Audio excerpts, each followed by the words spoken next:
미국의 16대 대통령이었던 에이브람 링컨 대통령이 한때 변호사를 한 적이 있었답니다. 근데 그는 워낙 성실하고 또 인정이 많고 실력이 있는 그런 사람인지라 많은 사람을 도왔다는 거지요. 근데 그 젊은 시절에 절친했던 친구 가운데 암스트롱이라는 친구가 있었는데 그는 어떤 날 갑자기 세상을 떠나게 됩니다. 젊어서 세상을 떠났습니다. 근데 그에게 한 아들이 있었는데 살인 혐의로 재판을 받고 있었는데 듣자 하니까 재판 과정이 대단히 어려워졌습니다. 상황이 이 친구에게 굉장히 불리하게 적용이 되는 이런 때였는데 어머니가 판단합니다. 이거 큰일 났구나. 그래서 남편의 친구였던 에이브람 링컨을 찾아갑니다. 그리고는 사실 얘기를 합니다. 사실은 제 아들이 그럴 아들이 아닌데 억울하다. 그리고 벌써 증인이 두 사람인데 그 두 사람 증인이 내 아들이 사람을 살인한 것을 죽이는 것을 갖다가 현장에서 목격했다고 그런다. 이때 링컨이 증인 두 사람 만났습니다. 그리고는 그들에게 물었습니다. 사건이 일어난 시간을 보니까 밤 시간인데 어떻게 증인들은 그 청년, 이 청년의 이름이 다프인데 다프가 사람을 살인한 것을 보았느냐고. 그랬더니 이 두 사람 증인이 말하면 그때가 바로 보름이었거든요. 보름달이 환하게 비쳤기 때문에 능히 범인의 얼굴을 식별할 수 있었다고. 그런데 시간이 지나면서 이 에이브람 링컨이 그들이 증언했던 증언이 헛된 증언이었다는 것을 증명해냅니다. 입증해냅니다. 그날은 보니까 보름이 아니라 금음이었습니다. 사건이 일어나는 그 시간은 금음달도 넘어가고 없었습니다. 칠흑같이 어두운 그런 밤이었습니다. 그래 이것을 입증해내면서 결국은 이 다프가 무죄 방면이 되는 그런 일이 있었습니다. 여러분 변호사 한 사람 잘 만난다는 게 얼마나 중요한지 모릅니다. 유능한 변호사. 그 사람이 유능하냐 무능하냐에 따라서 유죄 무죄가 결정되기도 합니다. 자, 이와 같이 성령도 우리 연약함을 도우신다. 보혜사 성령께서 우리를 도우시기 위해서 이 땅에 우리 가운데 임재하시게 됩니다. 오늘 본문은 바로 그 성령의 임재를 우리에게 말씀해 주고 있습니다. 자, 그런데 여러분, 성령께서는 이 세상의 모든 사람에게 임하는 게 아닙니다. 임하시는 사람이 있습니다. 누구일까요? 그가 예수를 주로 고백하는 사람입니다. 그 마음속에 그리스도가 오시게 될 때, 여러분 그냥 오시는 게 아니죠. 성령께서 우리 안에 역사하셔서 그리스도 예수가 우리 가운데 임재하시게 됩니다. 그래서 중요한 것은 예수를 구주로 고백하는 것, 예수를 구주로 믿게 되는 것, 참 중요한 일입니다. 그렇게 될 때 성령께서 우리 안에 임재하신다. 성경은 이걸 우리에게 말씀해 주고 있습니다. 아무에게나 성령께서 임재하는 것이 아닙니다. 고린도전서 3장 16절에 말합니다. 너희가 하나님의 성전인 것과 하나님의 성령이 너희 안에 거하는 것을 알지 못하느니요.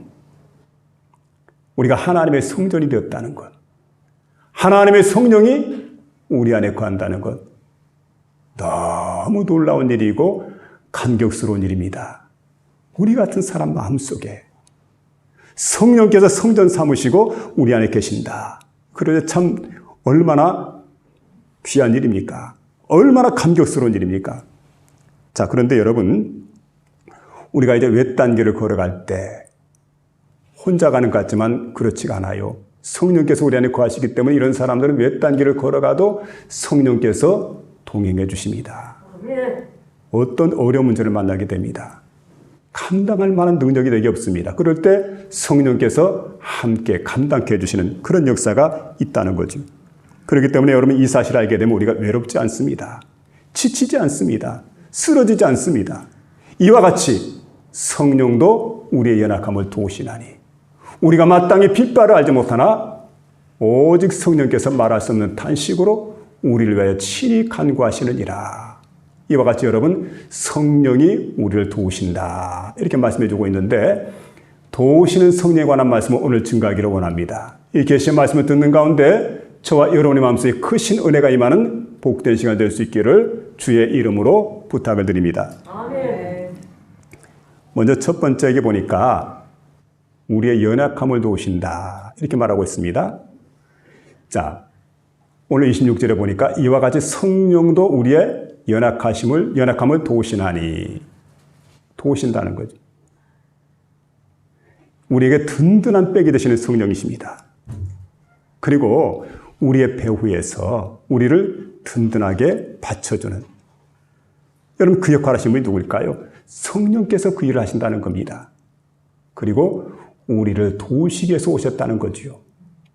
그래서 우리 언제든지 성령의 도우심을 받으며 살아간다, 이걸 우리가 생각해야 될 겁니다. 여러분, 하나님의 성령은 언제 우리를 도우실까? 우리가 연약할 때라고 말하고 있습니다. 강한 사람들은 하나님의 성령이 거들떠보지도 않습니다. 그래서 우리가 어떤 사람은 고집이 굉장히 셉니다. 강합니다. 하나님은 그런 사람을 좋아하지 않아요. 하나님을 좋아하는 사람은 누굴까요? 우리가 아직 연약할 때 했으니까 약한 사람 하나님께서 좋아하신다. 그렇기 때문에 여러분 부드러워야 돼요. 하나님 앞에 어떤 사람들은 막 뻣뻣한 사람인데 어떤 사람은 부드럽습니다. 진흙같이 부드러운 사람이 될 때 하나님께서 그 진흙 같은 사람을 갖다 마음대로 빚으시는 겁니다. 그리고 하나님 원하시는 곳에 하나님의 뜻대로 사용을 하시는 거예요. 근데 그 사용할 때는 아주 귀한 도구로 사용하시고 귀한 그릇으로 사용하는 그런 역사를 우리가 볼 수가 있습니다. 우리 사람도 강한 사람을 별로 안 좋아하더라고요. 그래서 강한 남편, 강한 아내, 강한 이웃, 그렇게 사람들이 별로 안 좋아합니다. 그래서 어떤 경우에 보면 아내가 바늘로 찔러도 피 한 방울 나올 것 같지 않은 야무진 아내. 근데 남편은 피곤하다고 그래요. 남편 보니까 참 잘생겼습니다. 빈틈이 없습니다. 완벽합니다. 그럼 그런 남편 좋아할 줄 알았는데 피곤하대요. 그러니까 아이들도 강한 사람 별로 안 좋아합니다. 어른도 마찬가지죠. 강한 사람보다는 부드러운 사람을 좋아하는 걸 보게 됩니다. 부드러운 사람.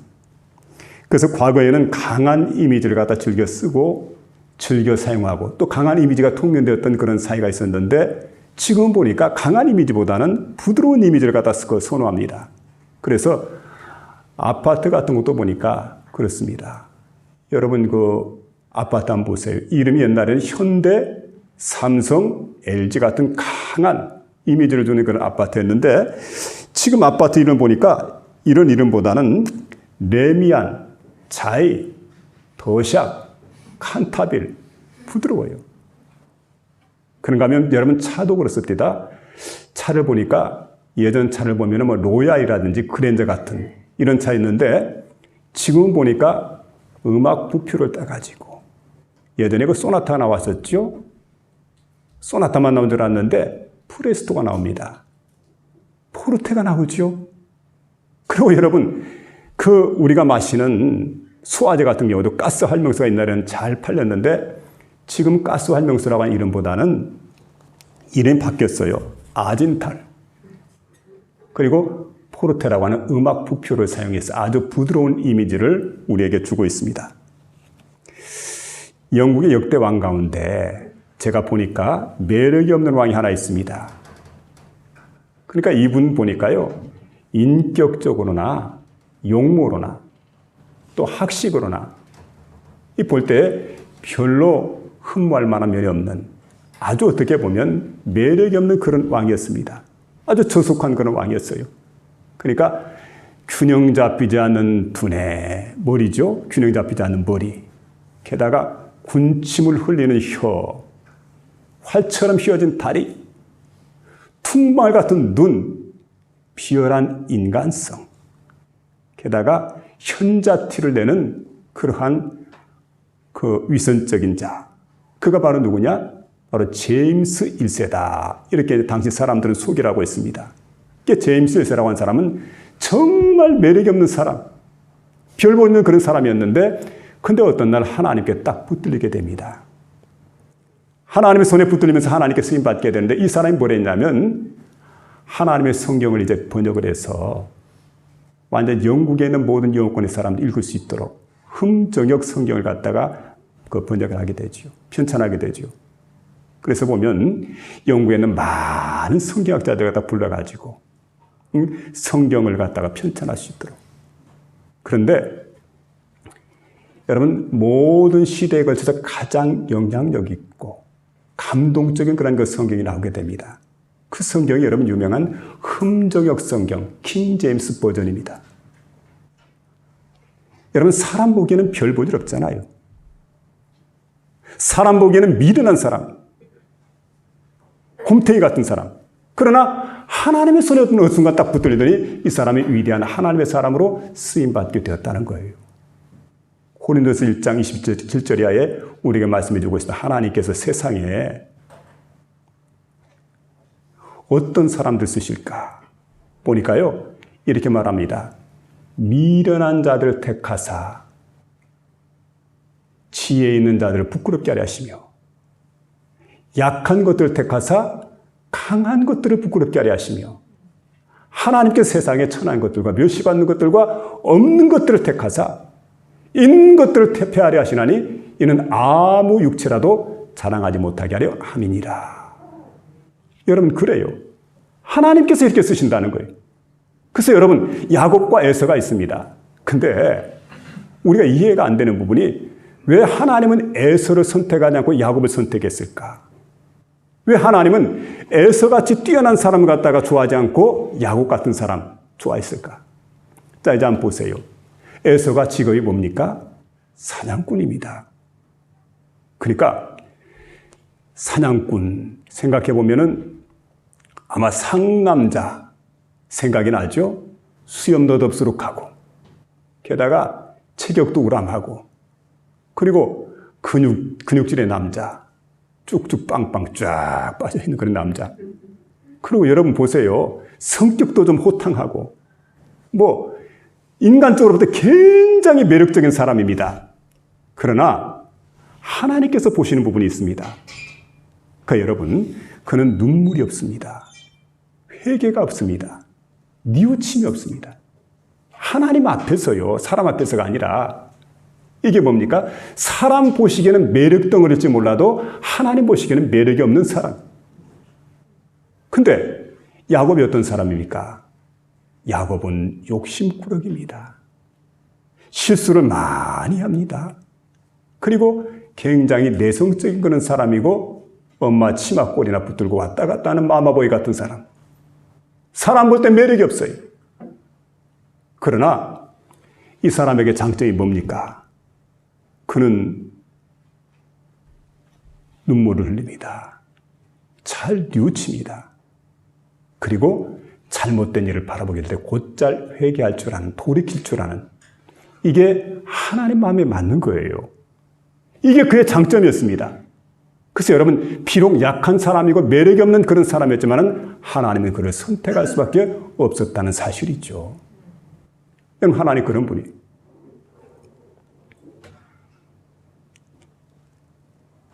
우리 부모님들도 마찬가지입니다. 뻣뻣한 자식보다는 잘못을 뉘우치고 눈물을 흘리고, 그리고 자신의 잘못된 행위를 고칠 줄 아는 그러한 따뜻한 가슴을 가진 자식을 부모는 더 사랑하는 법입니다.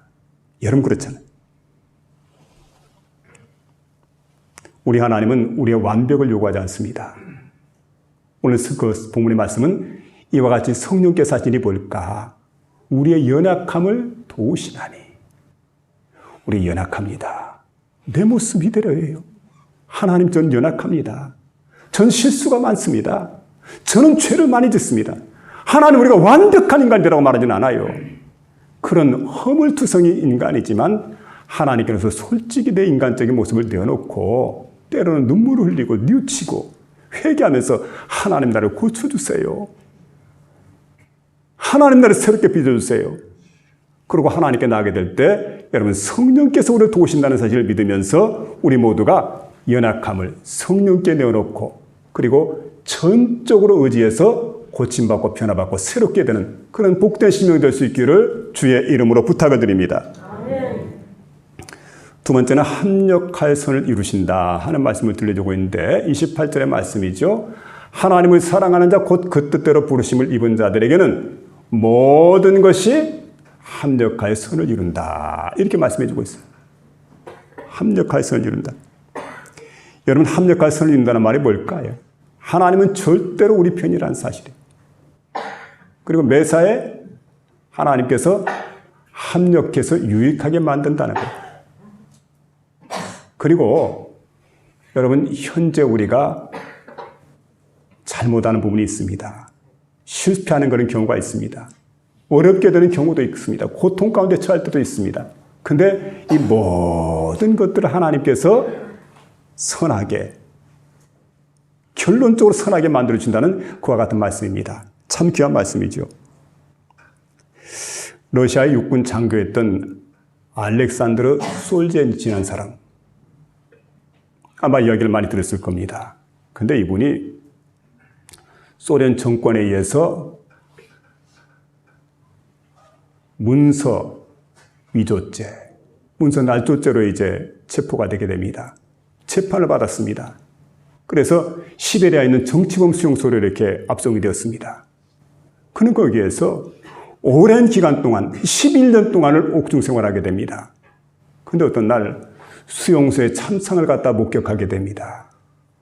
그 수용소의 참상이라는 것은 상상을 초월합니다.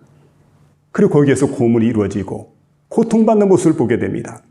자신도 고통을 받게 됐습니다. 엄청난 고통을 받았죠. 근데 여러분 그 와중에 그리스도 예수를 영접하게 됩니다. 그의 인생이 놀랍게 변화가 됐어요. 새로운 인생길을 그는 걷게 됩니다. 그리고는 비록 감옥에 있었지만 거기에서 그는 변화가 되었습니다. 하나님의 은혜를 체험했습니다. 그는 고백을 합니다. 만일 내가 감옥에 들어가지 않았더라면 어떻게 내가 예수를 만날 수 있었겠습니까? 내가 감옥에 들어가지 않았더라면 어떻게 내가 이 놀라운 신앙을 다 경험할 수 있었겠습니까? 그리고 훗날 그는 감옥 생활을 마치고 나와서 1970년도에 그 수용소 군도라고 하는 그 책을 쓰내면서 그 수용소 안에서 이루어지는 모든 일을 갖다 자유세계에 고발하게 됩니다. 이런 일이 있었다고. 그리고 그는 노벨상을 받기도 합니다. 근데 그가 훗날 간증했던 내용이 이런 겁니다. 자기가 수용소에 있었는데 수용소요 고맙소. 안방이요 고맙소. 그곳 생활이 그리 고맙다는 거지요. 여러분 이제 생각해 봐야 돼. 왜 그렇게 간증할 수 있었습니까? 하나님께서 합력하여 선한 역사를 이루어줬기 때문에. 거기가 아니었다면 하나님 만날 수가 없었어요. 그리스도 예수를 영접할 수가 없었습니다. 하나님을 만나고 예수를 영접하고 그의 인생이 새롭게 되고 은혜의 세계를 살아갔던 결정적인 원인이 어디 있느냐? 바로 자신이 수용소를 갔기 때문에 그 일이 가능했다. 그는 그렇게 고백을 하고 있습니다.